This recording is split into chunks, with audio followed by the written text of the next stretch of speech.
Hi everyone, Mr. Dunn here. This is our remote robot challenge. I have our first four submissions to try out today.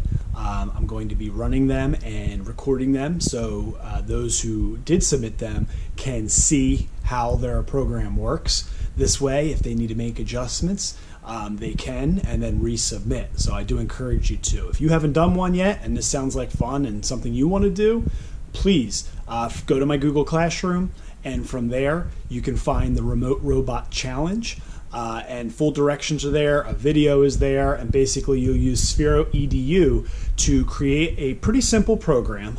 It's only 3 blocks are all that's needed to make it.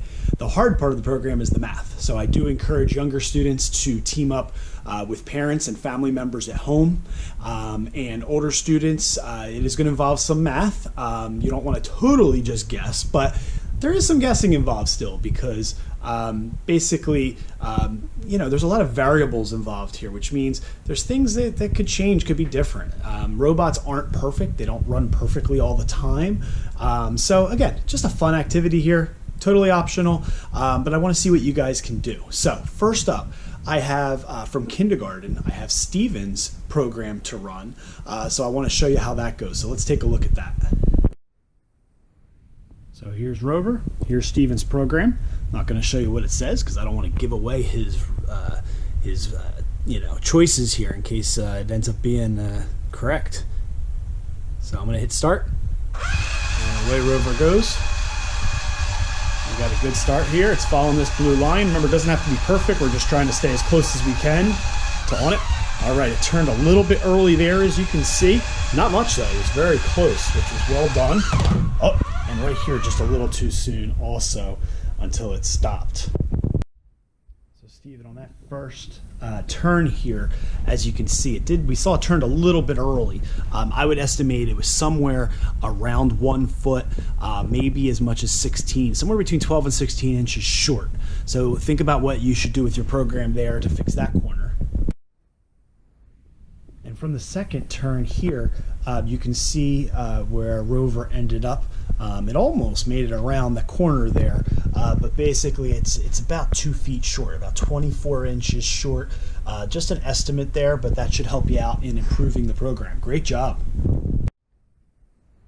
Okay, next up we have Kevin from 6th grade. Let's see how his program does. Go ahead and hit start.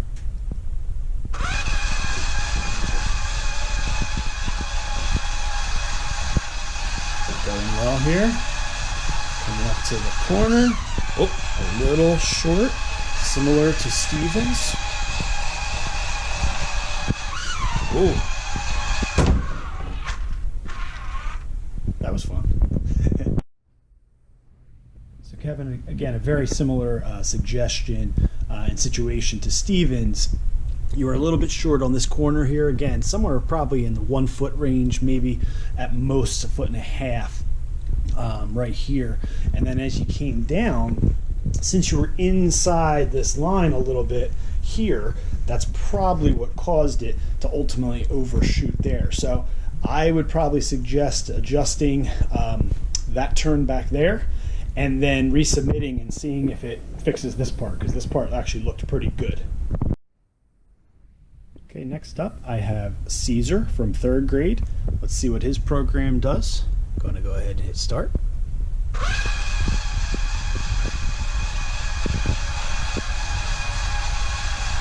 Oh! Alright, so we turned right about here, so I'm going to go ahead and get the measuring tape out for you to help you on this one, Caesar. Okay, so working back from that first turn, coming from there to here, I'm estimating somewhere between the 9 and 10 foot mark here is where it turned. So again, Caesar, you would want to add a little more. So basically you're trying to get another 9 or 10 feet to get to that next corner before it makes the turn. Great first try. Nothing wrong with that. That teaches you something for sure, and should help you on your next try. Okay, and last one to try for today is Bryce from second grade. Most of you might recognize that being my son, but just to be clear, I did not get involved with this. I did not help him with this one. He worked with his mom, my wife, and they worked together using the same numbers you guys got. They were not able to come down here and test it at all, so I don't even know. I haven't seen this one work yet either. So just so you know, same situation as you guys are in. I'm not going to give him any special advantages other than, like I said, happening to living in the same house as Rover here does. So here comes Bryce's program.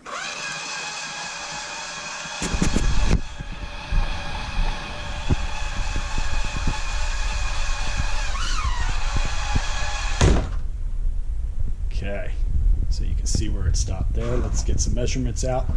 Oh, Rover's still trying to make the turn. So as you can see, similar to all of the tries today, we did fall short of that corner. In this case, Bryce, you're looking at somewhere between 3 and 4 feet, probably about 3 feet short. So again, think about what you would need to do to alter your program just to get to this corner so that then you can see how it goes from there. It's kind of hard to tell the next part. So again, you guys who are a little bit short here, I would recommend making adjustments here first. And then consider resubmitting unless there's something else you want to switch. So hopefully this helps you. So that's it for round one. Thank you so much to the 4 of you who submitted programs to give it a try. Now that should help you because now you can move on to a second try and make some minor adjustments. For you guys who are looking at this and saying, hey, that looks like fun, I want to do this too, this is your chance. Everybody can submit a program. I will run as many as I can. As I get a few, that's when I will make a new video. So it might not be the same day. And again, if you submit the program through Sphero EDU, there's full directions on my Roland Rogers Tech Google Classroom. Check that out. If you have any questions, let me know in the comments. And if you do submit a program, let me know in the comments. This way I know to look for it and I can check it to make sure that everything's there. Because sometimes there's little mistakes or maybe the program's not there and I might need you to help me out finding it. So great job in this first round, guys. I hope you enjoyed this. This is the Remote Robot Challenge. I hope we have some more entries coming up here soon, and I'm hoping someone completes the whole course because if we get past this course, I have some other ideas maybe for some outdoor courses because Rover can do that as well. So just a fun activity here. Again, a little bit of computer programming, a little bit of math, but a lot of fun with our Sphero robots. Take care, guys. Great job.